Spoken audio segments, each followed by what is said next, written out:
प्रेम से बोलिए श्री सत्यनारायण भगवान की जय। आज के दिन श्री सत्यनारायण भगवान की कथा पढ़ी अथवा सुनी जाती है। तो आइए आज आपको सुनाते हैं श्री सत्यनारायण भगवान की संपूर्ण व्रत कथा और आरती। सत्यनारायण व्रत कथा की महिमा। सत्यनारायण व्रत सत्यनारायण हिंदी पंचांग के अनुसार हर महीने की पूर्णिमा को किया जाता है। श्री सत्यनारायण शालिग्राम व्रत की कथा को सुनने का फल हजारों सालों तक किए गए यज्ञ के बराबर माना जाता है। किसी भी शुभ कार्य या मनोकामना पूरी करने हेतु विधि विधान से सत्यनारायण भगवान की पूजा और कथा करवाई जाती है। शास्त्रों के मुताबिक ऐसा माना गया है कि इस कथा को सुनने वाला व्यक्ति व्रत रखता है तो उसे के जीवन के दुखों को श्रीहरि विष्णु खुद ही हर लेते हैं। स्कंद पुराण के अनुसार भगवान सत्यनारायण श्री हरि विष्णु का ही दूसरा रूप है और इस कथा की महिमा को भगवान सत्यनारायण ने अपने मुख से देवर्षि नारद को बताया और सुनाया था। सत्यनारायण कथा की पूजन सामग्री। सत्यनारायण कथा की पूजन सामग्री शालिग्राम जी की मूर्ति, काला तिल, कलश, गंगाजल, गरी गोला, रोली, मोली, इत्र, इलची, कमलगट्टा, चावल, दुर्बा, पंचमेवा, पीली सरसों, बताशा, बेलगिरी, लाल चंदन, सिंदूर, शहद, लौंग, सुपारी, कपूर, हल्दी, आम के पत्ते, ऋतुफल, कपास, 1.25 मीटर लाल, 1.25 मीटर पीला, तुलसी दल, चौकी, केसर, पंचरत्न, धूप, नैवेद्य, पंचपल्लव, गुलाब के फूल, पंचामृत, दूध, दही, घृत, शहद, शक्कर, पान का पत्ता, पुष्पों की माला, बंधनवार, जनेऊ, श्रीफल, गुगल, आम की लकई, जौ, देसी घी, नवग्रह समिधा और हवन सामग्री का पैकेट। ऐसे करे सत्यनारायण भगवान की पूजा। पूर्णिमा के दिन शाम के समय स्नान आदि से निवृत्त होकर पूजा स्थान में आसन पर बैठ जाएं। पूजा के स्थान पर रंगोली बनाने के बाद उस रंगोली पर चौकी को रखे देवे, फिर उस पर सतिया बनाते हैं। उस सतिये पर केले के पत्ता रख सुंदर सिंहासन पर भगवान का चित्र अथवा शालिग्राम जी की और गणेश जी की मूर्ति विराजमान करने के बाद कलश रख। सबसे पहले कलश की पूजा कर फिर श्री गणेश, गौरी, वरुण, विष्णु आदि सब देवताओं का ध्यान करके पूजन करे और संकल्प ले कि मैं सत्यनारायण भगवान का पूजन तथा कथा और श्रवण सदैव करूंगी। फिर पुष्प हाथ में लेकर सत्यनारायण भगवान का ध्यान करें। यज्ञोपवीत, पुष्प, धूप, नैवेद्य आदि से युक्त होकर स्तुति करे, हे भगवान, मैंने श्रद्धापूर्वक फल, जल आदि सब सामग्री आपको अर्पण की है, अब आप इसे स्वीकार कीजिए। मेरा आपको बारंबार प्रणाम है। इसके बाद सत्यनारायण जी की कथा पढ़े। ये सुनने के बाद भोग लगाए, आरती करके प्रसाद बांटे और बड़ों का आशीर्वाद ले। इस पूजा और कथा सुनने में आप किसी विद्वान पंडित की मदद भी ले सकते हो। कुछ लोग सत्यनारायण व्रत के दिन पास के मंदिर में दोपहर में होने वाली कथा आरती में शामिल होकर चरणामृत तथा प्रसाद बांट प्रसाद को घर लाकर भोजन करने से पहले लेकर भोजन कर लेते हैं। श्री सत्यनारायण व्रत कथा। सत्यनारायण भगवान की पूजा का बहुत अधिक महत्व होता है। श्री सत्यनारायण व्रत कथा के कुल 5 अध्याय हैं जिनका श्रवण करने से मनुष्य के सभी कष्ट मिट जाते हैं। श्री गणेशाय नमः। श्रीमन नारायण नारायण नारायण, भज मन नारायण नारायण नारायण, भज मन नारायण नारायण नारायण। श्री सत्यनारायण भगवान की जय। चलो अब कथा सुनाते हैं। एक समय नैमिषारण्य तीर्थ में शौनक आदि 88,000 ऋषियों ने श्री सूत जी से पूछा, है प्रभु, इस कलयुग में वेद विद्या रहित मनुष्यों को प्रभु भक्ति किस प्रकार मिलेगी और उनका उद्धार कैसे होगा? इसलिए हे मुनि श्रेष्ठ, कोई ऐसा तप कहिए जिससे थोड़े समय में पुण्य प्राप्त हो जाए तथा मनोवांछित फल मिले। वह कथा सुनने की हमारी बहुत इच्छा है। सर्वशास्त्र ज्ञाता श्री सूत जी बोले, हे वैष्णवों में पूज्य, आप सब ने प्राणियों के हित की बात पूछी है। अब मैं उस श्रेष्ठ व्रत को आप लोगों से कहूंगा जिस व्रत को नारद जी ने लक्ष्मीनारायण जी से पूछा था और लक्ष्मीपति ने मुनि श्रेष्ठ नारद जी से कहा था। सो ध्यान से सुनिए। एक समय योगीराज नारद जी दूसरों के हित की इच्छा से अनेक लोकों में घूमते हुए मृत्यु लोक में आ पहुंचे। यहाँ अनेक योनियों में जन्मे हुए प्राय सभी मनुष्यों को अपने कर्मों द्वारा अनेकों दुखों से पीड़ित देखकर सोचा कि इस यत्न के करने से निश्चय ही प्राणियों के दुखों का नाश हो सकेगा। ऐसा मन में सोचकर विष्णु लोक को चले गए। वहां श्वेत वर्ण और 4 भुजाओं वाले देवों के ईश नारायण को देखकर, जिनके हाथों में शंख, चक्र, गदा और पद्मा थे, वे वरमाला पहने हुए थे, उनकी स्तुति करने लगे। हे भगवान, आप अत्यंत शक्ति से संपन्न हैं। मन तथा वाणी भी आपको नहीं पा सकती। आपका आदि मध्य अंत नहीं है। निर्गुण स्वरूप सृष्टि के आदिभूति व भक्तों के दुखों को नष्ट करने वाले हो। आपको मेरा नमस्कार है। नारद जी से इस प्रकार की स्तुति सुनकर विष्णु भगवान बोले, ही मुनि श्रेष्ठ, आपके मन में क्या है? आपका किस काम के लिए आगमन हुआ है? निसंकोच होकर कहिए। तब नारद मुनि बोले, मृत्यु लोक में सब मनुष्य जो अनेक योनियों में पैदा हुए हैं, अपने अपने कर्मों के द्वारा अनेक प्रकार के दुखों से दुखी हो रहे हैं। हे नाथ, मुझ पर दया रखते हो तो बताए कि उन मनुष्यों के सब दुख थोड़े से ही प्रयत्न से कैसे दूर हो सकते हैं। हे नारद, मनुष्यों की भलाई के लिए तुमने बहुत अच्छी बात पूछी है। जिस काम के करने से मनुष्य मोह से छूट जाता है, वह मैं कहता हूँ, सुनो। बहुत पुण्य देने वाला स्वर्ग तथा मृत्यु लोक दोनों में दुर्लभ एक उत्तम व्रत है। आज मैं प्रेमवश होकर तुमसे कहता हूँ, सत्यनारायण का ये व्रत अच्छी तरह विधि पूर्वक करने से मनुष्य आयु पर्यंत यहाँ सुख भोग कर मरने पर मोक्ष को प्राप्त होता है। श्री भगवान के वचन सुनकर नारद मुनि बोले कि उस व्रत का फल क्या है? क्या उस व्रत का विधान है और किसने यह व्रत किया है? और किस दिन यह व्रत करना चाहिए? विस्तार से कहिए। भगवान श्री विष्णु बोले, दुख शोक आदि को दूर करने वाला, धन धान्य को बढ़ाने वाला, सौभाग्य तथा संतान को देने वाला यह व्रत सब स्थानों पर विजय करने वाला है। भक्ति और श्रद्धा के साथ किसी भी दिन मनुष्य श्री सत्यनारायण की शाम के समय ब्राह्मणों और बंधुओं के साथ धर्मपरायण होकर पूजा करे। भक्ति भाव से नैवेद्य, केले का फल, घी, दूध और गेहूं का चूर्ण सवाया ले। गेहूं के अभाव में साठी का चूर्ण, शक्कर और गुड़ ले और सब भक्षण योग्य पदार्थ जमा करा के भगवान के अर्पण कर दे तथा बंधुओं सहित ब्राह्मणों को भोजन कराए। इसके पश्चात स्वयं भी भोजन करे। नृत्य, गीत आदि का आचरण करके भगवान सत्यनारायण का स्मरण करते हुए समय व्यतीत करे। इस तरह व्रत करने पर मनुष्यों की सभी इच्छा निश्चय ही पूरी होती है। विशेषकर कलिकाल में भूमि पर यही मोक्ष का सरल उपाय है। इसके प्रसंग में सूत जी बोले, हे ऋषियों, जिसने पहले समय में इस व्रत को किया है उसका इतिहास कहता हूँ, ध्यान से सुनो। सुंदर काशीपुरी नगरी में एक अत्यंत निर्धन ब्राह्मण रहता था। वह भूख और प्यास से बेचैन हुआ नित्य पृथ्वी पर घूमता था। ब्राह्मणों से प्रेम करने वाले भगवान ने ब्राह्मण को दुखी देखकर बूढ़े ब्राह्मण का रूप धर के उसके पास जाकर आदर के साथ पूछा, हे विप्र, नित्य दुखी हुआ पृथ्वी पर क्यों घूमते हो? हे श्रेष्ठ ब्राह्मण, ये सब मुझसे कहो, मैं सुनना चाहता हूँ। ब्राह्मण बोला, मैं निर्धन ब्राह्मण हूँ, भिक्षा के लिए पृथ्वी पर फिरता हूँ। हे भगवान, यदि आप इसका उपाय जानते हो तो कृपा करके कहो। वृद्ध ब्राह्मण बोला कि सत्यनारायण भगवान मनवांछित फल देने वाले हैं, इसलिए हे ब्राह्मण, तू उनका पूजन कर, जिसके करने से मनुष्य सब दुखों से मुक्त होता है। ब्राह्मण को व्रत का सारा विधान बताकर बूढ़े ब्राह्मण का रूप धारण करने वाले सत्यनारायण भगवान अंतर्ध्यान हो गए। जिस व्रत को वृद्ध ब्राह्मण ने बताया है, मैं उसको करूंगा, ये निश्चय करने पर उसे रात में नींद भी नहीं आई। वह सवेरे उठकर सत्यनारायण के व्रत का निश्चय करके भिक्षा के लिए चला गया। उस दिन उसको भिक्षा में बहुत धन मिला, जिससे बंधु बांधवों के साथ उसने सत्यनारायण जी का व्रत किया। इसके करने से वह ब्राह्मण सब दुखों से छूटकर अनेक प्रकार की संपत्तियों से युक्त हो गया। उस समय से वह ब्राह्मण हर मास व्रत करने लगा। इस तरह सत्यनारायण भगवान के व्रत को जो करेगा, वह सब पापों से छूटकर मोक्ष को प्राप्त होगा। आगे जो पृथ्वी पर सत्यनारायण का व्रत करेगा, वह मनुष्य सब दुखों से छूट जाएगा। सूत जी ऋषियों से बोले कि इस तरह नारद जी ने नारायण का कहा हुआ यह व्रत मैंने तुमसे कहा। हे विप्रो, मैं अब और क्या कहूँ? तब ऋषि बोले, हे मुनीश्वर, संसार में इस ब्राह्मण से सुनकर किस किस ने इस व्रत को किया, हम वह सब भी सुनना चाहते हैं।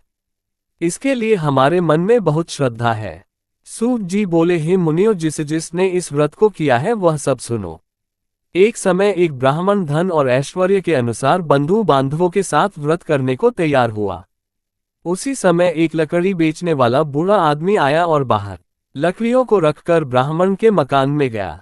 प्यास से दुखी लकड़हारा उनको व्रत करते देखकर ब्राह्मण को नमस्कार करके कहने लगा कि आप ये क्या कर रहे हैं और इसके करने से क्या फल मिलता है? कृपा करके मुझसे कहिए। ब्राह्मण ने कहा, सब मनोकामनाओं को पूरा करने वाला ये सत्यनारायण भगवान का व्रत है। इसकी ही कृपा से मेरे यहाँ धन धान्य आदि की वृद्धि हुई है। ब्राह्मण से इस व्रत के बारे में जानकर लकड़हारा बहुत प्रसन्न हुआ। चरण अमृत लेकर और प्रसाद खाने के बाद अपने घर को गया। लकड़हारे ने अपने मन में इस प्रकार का संकल्प किया कि आज गांव में लकड़ी बेचने से जो धन मिलेगा उसी से सत्यनारायण देव का उत्तम व्रत करूंगा। यह मन में विचार करके वह बूढ़ा आदमी लकड़ियां अपने सिर पर रखकर जिस नगर में धनवान लोग रहते थे वह ऐसे सुंदर नगर में गया। उस दिन वहां पर उसे उन लकड़ियों का दाम पहले दिनों से चौगुन मिला। तब वह बूढ़ा लकड़हारा दाम लेकर और अति प्रसन्न होकर पक्के केले की फली, शक्कर, घी, दूध, दही और गेहूं का चूर्ण इत्यादि सत्यनारायण भगवान के व्रत की कुल सामग्रियों को लेकर अपने घर गया। फिर उसने अपने भाइयों को बुलाकर विधि के साथ भगवान जी का पूजन और व्रत किया। उस व्रत के प्रभाव से वह बूढ़ा लकड़हारा धनपुत्र आदि से युक्त हुआ और संसार के समस्त सुख भोग कर वह को चला गया। श्री सूत जी बोलते हैं कि हे श्रेष्ठ मुनियों, अब आगे की कथा कहता हूँ। सुनो, पहले समय में उल्कामुख नाम का एक बुद्धिमान राजा था। वह सत्य वक्ता और जितेंद्रिय था। प्रतिदिन देव स्थानों पर जाता तथा गरीबों को धन देकर उनके कष्ट दूर करता था। उसकी पत्नी कमल के समान मुख वाली और सती साध्वी थी। भद्रशिला नदी के तट पर उन दोनों ने श्री सत्यनारायण भगवान का व्रत किया। उस समय में वहां एक साधु वैश्य आया। उसके पास व्यापार के लिए बहुत सा धन था। वह नाव को किनारे पर ठहराकर राजा के पास आ गया और राजा को व्रत करते हुए देखकर विनय के साथ पूछने लगा, हे राजन, भक्ति युक्त चित्त से यह आप क्या कर रहे हैं? मेरी सुनने की इच्छा है, सो आप यह मुझे बताए। राजा बोला, हे साधु, अपने बांधवों के साथ पुत्र आदि की प्राप्ति के लिए महाशक्तिवान सत्यनारायण भगवान का व्रत व पूजन किया जा रहा है। राजा के वचन सुनकर साधु आदर से बोला, हे राजन, मुझसे इसका सब विधान कहो। मैं भी आपके कथन अनुसार इस व्रत को करूंगा। मेरे भी कोई संतान नहीं है और इससे निश्चय ही हो जाएगी। राजा से सब विधान सुनकर व्यापार से निवृत्त हो वह आनंद के साथ घर गया। साधु ने अपनी स्त्री से संतान देने वाले उस व्रत का समाचार सुनाया और कहा कि जब मेरे संतान होगी तब मैं इस व्रत को करूंगा। साधु ने ऐसे वचन अपनी स्त्री लीलावती से कहे। एक दिन उसकी स्त्री लीलावती पति के साथ आनंदित होकर सांसारिक धर्म में प्रवृत्त होकर सत्यनारायण भगवान की कृपा से गर्भवती हो गई तथा 10वें महीने में उसकी एक सुंदर कन्या का जन्म हुआ। दिनों दिन वह इस तरह बढ़ने लगी जैसे शुक्ल पक्ष का चंद्रमा बढ़ता है। कन्या का नाम कलावती रखा गया। तब लीलावती ने मीठे शब्दों में अपने पति से कहा कि जो आपने संकल्प किया था भगवान का व्रत करूंगा, अब आप उसे करिए। साधु बोला, हे प्रिय, इसके विवाह पर करूंगा। इस प्रकार अपनी पत्नी को आश्वासन देकर वह नगर को गया। कलावती पितृगृह में वृद्धि को प्राप्त हो गई। साधु ने जब नगर में सखियों के साथ अपनी पुत्री को देखा तो तुरंत दूत को बुलाकर कहा कि पुत्री के वास्ते कोई सुयोग्य वर देखिए। साधु की आज्ञा पाकर दूत कंचन नगर पहुंचा और वहां पर बड़ी खोज और देखभाल कर लड़की के लिए सुयोग्य वानिक पुत्र को ले आया। उस सुयोग्य लड़के को देखकर साधु ने अपने बंधु बांधवों सहित प्रसन्नचित अपनी पुत्री का विवाह उसके साथ कर दिया। किंतु दुर्भाग्य से विवाह के समय भी उस व्रत को करना भूल गया। तब श्री भगवान क्रोधित हो गए और श्राप दिया कि तुम्हें दारुण दुख प्राप्त होगा। अपने कार्य में कुशल साधु बनिया जमाता सहित समुद्र स्थित रत्नपुर नगर में गया और वहां दोनों ससुर जमाई चंद्रकेतु राजा के उस नगर में व्यापार करने लगे। एक रोज भगवान सत्यनारायण की माया से प्रेरित कोई चोर राजा का धन चुराकर भागा जा रहा था। किंतु राजा के दूतों को आता देखकर चोर ने घबराकर भागते हुए राजा के धन को वहीं चुपचाप रख दिया जहां वो ससुर जमाई ठहरे हुए थे। तब दूतों ने उस साधु वैश्य के पास राजा के धन को रखा देखा तो वे दोनों को बांध कर ले गए और प्रसन्नता से दौड़ते हुए राजा के समीप जाकर बोले, ये 2-4 हम पकड़ कर लाए हैं, देखकर आज्ञा दें। तब राजा की आज्ञा से उनको कठोर कारावास में डाल दिया और उनका सब धन छीन लिया। सत्यनारायण भगवान के श्राप द्वारा उनकी पत्नी भी घर पर बहुत दुखी हुई और घर पर जो धन रखा था चोर चुरा कर ले गए। शारीरिक व मानसिक पीड़ा तथा भूख प्यास से अति दुखित होकर अन्न की चिंता में कलावती एक ब्राह्मण के घर गई। वहां उसने सत्यनारायण भगवान का व्रत होते देखा। फिर कथा सुनी तथा प्रसाद ग्रहण करके रात को घर आए। माता ने कलावती से कहा, हे पुत्री, अब तक कहाँ रह गई थी, वह तेरे मन में क्या है? कलावती बोली, हे माता, मैंने एक ब्राह्मण के घर श्री सत्यनारायण भगवान का व्रत देखा है। कन्या के वचन सुनकर लीलावती भगवान के पूजन की तैयारी करने लगी। लीलावती ने परिवार और बंधुओं सहित श्री सत्यनारायण भगवान का पूजन किया और वर मांगा कि मेरे पति और दामाद शीघ्र आ जाए। साथ ही प्रार्थना की कि हम सबका अपराध क्षमा करो।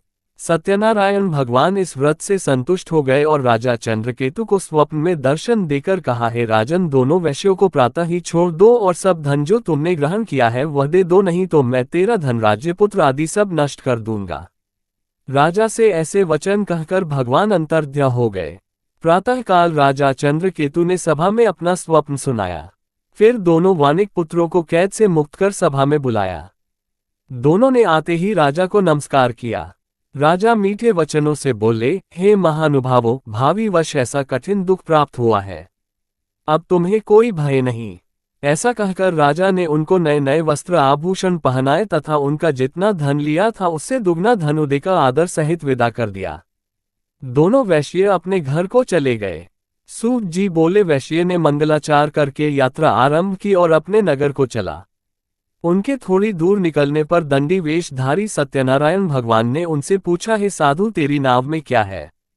अभिमानी वानिक हंसता हुआ बोला, हे दंडी, आप क्यों पूछते हो, क्या धन लेने की इच्छा है? मेरी नाव में तो बेल और पत्ते भरे हैं। वैश्य का कठोर वचन सुनकर भगवान ने कहा, तुम्हारा वचन सत्य हो। दंडी ऐसा कहकर वहां से दूर चले गए और कुछ दूर जाकर समुद्र के किनारे बैठ गए। दंडी के जाने पर वैश्य ने नित्य क्रिया करने के बाद नाव को ऊंची उठी देखकर अचंभा किया और नाव में बेलपत्ते आदि देखकर मूर्छित होकर जमीन पर गिर पड़ा। फिर मूर्छा खुलने पर अत्यंत शोक प्रकट करने लगा। तब उसका दामाद बोला कि आप शोक न करें, ये दंडी का श्राप है, अतः उनकी शरण में चलना चाहिए, तभी हमारी मनोकामना पूरी होगी। दामाद के वचन सुनकर वह दंडी के पास पहुंचा और अत्यंत भक्ति भाव से नमस्कार करके बोला, मैंने जो आपसे असत्य वचन कहे थे उनको क्षमा करो।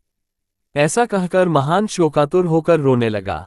तब दंडी भगवान बोले, हे वानिक पुत्र, मेरी आज्ञा से बार बार तुम्हें दुख प्राप्त हुआ है तो मेरी पूजा से विमुख हुआ। साधु बोला, हे भगवान, आपकी माया से मोहित ब्रह्मा आदि भी आपके रूप को नहीं जानते, तब मैं अज्ञानी कैसे जान सकता हूँ? आप प्रसन्न होइए, मैं सामर्थ्य के अनुसार आपकी पूजा करूंगा। मेरी रक्षा करो और पहले के समान नौक में धन भर दो। उसके भक्ति युक्त वचन सुनकर भगवान प्रसन्न होकर उसकी इच्छा अनुसार वर देकर अंतर्ध्यान हो गए। तब उन्होंने नाव पर आकर देखा कि नाव धन से परिपूर्ण है। फिर भी वह भगवान सत्यनारायण का पूजन कर साथियों सहित अपने नगर को चला। अब अपने नगर के निकट पहुंचा तब दूत को घर भेजा। दूत ने साधु के घर जाकर उसकी स्त्री को नमस्कार करके कहा कि साधु अपने दामाद सहित इस नगर के समीप आ गए हैं। ऐसा वचन सुनकर साधु की स्त्री ने बड़े हर्ष के साथ सत्यदेव का पूजन कर पुत्री से कहा, मैं अपने पति के दर्शन को जाती हूँ, तू कार्य पूर्ण करके शीघ्र आ जा। माता के ऐसे वचन सुनकर कलावती प्रसाद छोड़कर पति के पास गई। प्रसाद की अवज्ञा के कारण सत्यदेव ने रुष्ट होकर उसके पति को नाव सहित पानी में डूबा दिया। कलावती अपने पति को न देखकर रोती हुई जमीन पर गिर गई।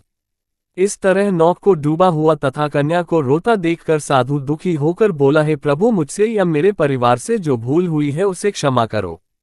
उसके दीन वचन सुनकर सत्यदेव प्रसन्न हो गए और आकाशवाणी हुई कि हे साधु, तेरी कन्या मेरे प्रसाद को छोड़कर आए है, इसलिए इसका पति अदृश्य हुआ है।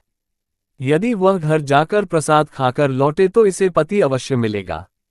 ऐसी आकाशवाणी सुनकर कलावती ने घर पहुंचकर प्रसाद खाया, फिर आकर पति के दर्शन किए। तत्पश्चात साधु ने बंधु बांधवों सहित सत्यदेव का विधि पूर्वक पूजन किया। उस दिन से वह पूर्णिमा को सत्यनारायण का पूजन करने लगा। फिर इस लोक का सुख भोग कर अंत में स्वर्ग लोक को गया। सूत जी बोले, हे ऋषियों, मैं और भी कथा कहता हूँ, सुनो। प्रजापालन में लीन तुंग ध्वज नाम का राजा था। उसने भी भगवान का प्रसाद त्याग कर बहुत दुख पाया। एक समय वन में जाकर वन्य पशुओं को मारकर बल के पी के नीचे आया। वहां उसने ग्वालों को भक्ति भाव से बांधवों सहित सत्यनारायण जी का पूजन करते देखा। राजा देखकर भी अभिमानवश वहां नहीं गया और न ही पूजन किया या नमस्कार किया। जब ग्वालों ने भगवान का प्रसाद उसके सामने रखा तो वह प्रसाद को त्याग कर अपनी सुंदर नगरी को चला गया। वहां उसने अपना सब कुछ नष्ट पाया तो वह जान गया कि यह सब भगवान ने किया है। तब वह विश्वास करके ग्वालों के समीप गया और विधि पूर्वक पूजन करके प्रसाद खाया तो सत्यदेव भगवान की कृपा से पहले जैसा था वैसा ही हो गया। फिर दीर्घकाल तक सुख भोग कर मरने पर स्वर्ग लोक को गया। जो मनुष्य इस परम दुर्लभ व्रत को करेगा, भगवान सत्यनारायण की कृपा से उसे धन धान्य की प्राप्ति होगी। निर्धन धनी और बंदी बंधन से मुक्त होकर निर्भय हो जाता है। संतानहीनों को संतान प्राप्त होती है तथा सब मनोरथ पूर्ण होकर अंत में बैकुंठ धाम को जाता है। ये सत्य है। श्री सूत जी कहते हैं कि ब्राह्मणों, आपको मैंने सत्यनारायण व्रत की यह पावन कथा सुनाई है। इस व्रत का पालन करके मनुष्य सभी दुखों से मुक्त हो जाता है। विशेषतः कलयुग में श्री सत्यनारायण की पूजा महान फल देने वाली है। इन देवता को कोई सत्यनारायण कहते हैं और कोई सत्यदेव कहते हैं। अनेक रूपों में श्री सत्यनारायण भगवान सभी के मनोरथों को पूर्ण करते हैं। ये सनातन सत्यदेव कलयुग में सत्य व्रत के रूप में अवतरित होंगे। हे श्रेष्ठ मुनियों, जो मनुष्य नित्य इसका पठन व श्रवण करता है, श्री सत्यनारायण भगवान की कृपा से उसके सभी पाप नष्ट हो जाते हैं। प्रेम से बोलो श्री सत्यनारायण भगवान की जय। श्री सत्यनारायण संपूर्ण व्रत कथा समाप्त। अब आप सुनिए श्री सत्यनारायण भगवान की आरती।